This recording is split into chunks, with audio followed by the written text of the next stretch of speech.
নমস্কাৰ আপুনি চাবলৈ আৰম্ভ কৰিছে এছবি অসম মিডিয়া। আজি হৈছে 28 এপ্ৰিল আৰু আজি সন্ধিয়াৰ কেইবাটাও গুৰুত্বপূৰ্ণ খবৰ আহি পৰিছে আৰু এনেধৰণৰ খবৰসমূহ নিতৌ চাবলৈ চেনেলটো ছাবস্ক্ৰাইব কৰি ভিডিঅ'টোত এটা লাইক কৰি দিব। জনাইছোঁ আজি সন্ধিয়াৰ প্ৰথমটো ব্ৰেকিং নিউজ। ৰাজনৈতিক প্ৰেক্ষাপটৰ এটি খুবেই ডাঙৰ খবৰ। পশ্চিমবংগত চলি আছে জংঘল ৰাজ। এইবাৰ দেশৰ প্ৰধানমন্ত্ৰী নৰেন্দ্ৰ মোদীৰ এনে মন্তব্য। এইবাৰ তৃণমূল কংগ্ৰেছৰ জংঘল ৰাজ আমি শেষ কৰি দিম। গুণ্ডা বাহিনীক লৈ চৰকাৰ চলাই আছে মমতা বেনাৰ্জীয়ে। ৰেপিষ্ট গুণ্ডা সকলোকে আমি চাফা কৰি পেলাম বুলি মন্তব্য। বাছি বাছি আমি কঠোৰ ব্যৱস্থা ল'ম। পশ্চিমবংগৰ জনতাই আৰু ভয় কৰাৰ প্ৰয়োজন নাই। 4 মে'ৰ পিছত সকলো পৰিৱৰ্তন হ'ব। গতিকে 4 মে'ৰ পিছতেই এইবাৰ পশ্চিমবংগত পৰিৱৰ্তন অহাৰ ধমক প্ৰদান কৰিছে দেশৰ প্ৰধানমন্ত্ৰী নৰেন্দ্ৰ মোদীয়ে। আৰু ভয়ৰ পৰা মুক্ত হ'ব পশ্চিমবংগ। হুংকাৰ প্ৰধানমন্ত্ৰী নৰেন্দ্ৰ মোদীৰ। পশ্চিমবংগত চলি আছে জংঘল ৰাজ আৰু এইবাৰ তৃণমূল কংগ্ৰেছৰ জংঘল ৰাজ আমি শেষ কৰি দিম। গুণ্ডা বাহিনীক লৈ চৰকাৰ চলাই আছে মমতা বেনাৰ্জীয়ে। ৰেপিষ্ট গুণ্ডা সকলোকে আমি চাফা কৰি পেলাম বুলি মন্তব্য দেশৰ প্ৰধানমন্ত্ৰী নৰেন্দ্ৰ মোদীৰ। জনাইছোঁ আৰু এটি ব্ৰেকিং নিউজ, ডাঙৰ খবৰ। ন্যায় নাপায় হিয়াৰ আমঠু জুবিন গাৰ্গে। জুবিনে সকলোতকৈ ঘৃণা কৰা মানুহজনে আছিল শ্যামকানু মহন্ত। এক ডাঙৰ খবৰ জনাইছোঁ সমগ্ৰ ৰাজ্যবাসীক। ন্যায় নাপায় হিয়াৰ আমঠু জুবিন গাৰ্গে। শ্যামকানু মহন্তৰ পত্নী অনিতা ডেকাৰ মহন্তৰ কথাত সন্দেহ হৈছে বুলি এতিয়া মত প্ৰকাশ কৰিছে আৰু বিজয়ীৰ দৰে হাঁহি মাৰি ফুৰিছে অনিতা ডেকা মহন্তই। আৰু সেই হাঁহিটো আজিও বাজি আছে সকলোৰে কাণত। জুবিনে সকলোতকৈ ঘৃণা কৰা মানুহজনে আছিল শ্যামকানু মহন্ত। হাত নাখি কিয় কেমেৰাৰ সন্মুখলৈ আহিবলৈ সাহস হোৱা নাছিল অনিতা ডেকা মহন্তৰ। আৰু আমাৰ ৰাইজে কেৱল চাইহে আছে। জুবিন ক্ষেত্ৰত গৈ চাকি বন্তি জ্বলাই লাভ নাই। জুবিন গাৰ্গৰ আত্মাই এতিয়াও শান্তি পোৱা নাই। জুবিন গাৰ্গৰ আত্মাই দুখত এতিয়াও ঘূৰি ফুৰিছে। আৰু শ্যামকানু মহন্তৰ পত্নীক কিয় গ্ৰেপ্তাৰ কৰা হোৱা নাই বুলি এতিয়া দাবী জনাইছে। লগতে বিশেষ মন্তব্য কৰা হৈছে। শ্যামকানু মহন্তৰ পত্নীক কিয় গ্ৰেপ্তাৰ কৰা হোৱা নাই। খঙত এইবাৰ অগ্নি শৰ্মা, জুবিন গাৰ্গৰ বন্ধু পাৰ্থৱ গোস্বামী। আৰু ন্যায় নাপায় হিয়াৰ আমঠু জুবিন গাৰ্গে এইবাৰ খঙত এনে মন্তব্য কৰিছে জুবিন গাৰ্গৰ বন্ধু পাৰ্থৱ গোস্বামীয়ে। শ্যামকানু মহন্তৰ পত্নী অনিতা ডেকা মহন্তৰ কথাত সন্দেহ হৈছে বুলি মন্তব্য। আৰু বিজয়ীৰ দৰে হাঁহি মাৰি ফুৰিছে অনিতা ডেকা মহন্তই।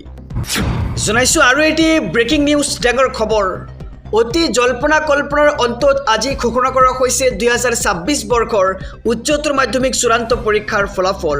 আৰু এই ফলাফলত কলা শাখাত প্ৰথম বিভাগত উত্তীৰ্ণ হৈছে 54,755 গৰাকী পৰীক্ষাৰ্থী। লগতে কলা শাখাৰ দ্বিতীয় বিভাগত উত্তীৰ্ণ হৈছে 79,189 গৰাকী। লগতে কলা শাখাৰ তৃতীয় বিভাগত উত্তীৰ্ণ হৈছে 57,862 গৰাকী শিক্ষাৰ্থী। আৰু ইয়াৰ পিছত বাণিজ্য শাখাত প্ৰথম বিভাগত উত্তীৰ্ণ হৈছে 7,787 গৰাকী পৰীক্ষাৰ্থী। তাৰ পিছত দ্বিতীয় বিভাগত উত্তীৰ্ণ হৈছে 5,694 গৰাকী পৰীক্ষাৰ্থী। আৰু বাণিজ্য শাখাৰ তৃতীয় বিভাগত উত্তীৰ্ণ হৈছে 2,316 গৰাকী শিক্ষাৰ্থী। লগতে বিজ্ঞান শাখাত প্ৰথম বিভাগত উত্তীৰ্ণ হৈছে 34,089 গৰাকী পৰীক্ষাৰ্থী। আৰু বিজ্ঞান শাখাৰ দ্বিতীয় বিভাগত উত্তীৰ্ণ হৈছে 17,777 গৰাকী শিক্ষাৰ্থী।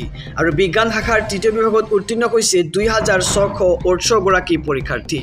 ৰাজনৈতিক প্ৰেক্ষাপটৰ এটি খুবেই ডাঙৰ খবৰ। ৰাহুল গান্ধীৰ প্ৰশ্ন, মোৰ বিৰুদ্ধে 36টাকৈ গোচৰ, কিন্তু মমতা বেনাৰ্জীৰ গোচৰ হৈছে 0।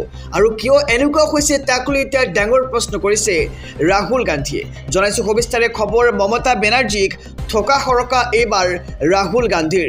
মোৰ বিৰুদ্ধে 36টা গোচৰ তলিছিল বিজেপিয়ে, কিন্তু মমতা বেনাৰ্জীৰ বিৰুদ্ধে গোচৰ হৈছে 0। এটাও গোচৰ নাই মমতা বেনাৰ্জীৰ বিৰুদ্ধে। আৰু মমতা বেনাৰ্জীৰ আছে বিজেপি প্ৰীতি। বিজেপিৰ বিৰুদ্ধে সদায় নৰম হৈ থাকে মমতা বেনাৰ্জী। বিজেপিৰ তৃণমূল কংগ্ৰেছৰ কাজিয়া এখন নাটক বুলি আখ্যা দিছে ৰাহুল গান্ধীয়ে। আৰু মোদী চৰকাৰে মোৰ বিৰুদ্ধে 36টা গোচৰ দিছিল আৰু ইডিয়ে মোক 55 ঘণ্টা জেৰা কৰি সোধা পোছা কৰিছিল, কিন্তু মমতা বেনাৰ্জীৰ বিৰুদ্ধে এটাও গোচৰ দিয়া হোৱা নাই। আৰু বিজেপিৰ বিৰুদ্ধে পোনপটীয়া যুঁজ লগা নাই মমতা বেনাৰ্জীৰ, এয়া কেৱল এখন নাটক বুলি তেওঁ আখ্যা দিছে। আৰু মোদীয়েও মমতা বেনাৰ্জীৰ বিৰুদ্ধে এটা শব্দও বেয়াকৈ নকয় বা ইতিমধ্যে কোৱা নাই। আৰু বিজেপিৰ বিৰুদ্ধে কেৱল কংগ্ৰেছেহে যুঁজিছে।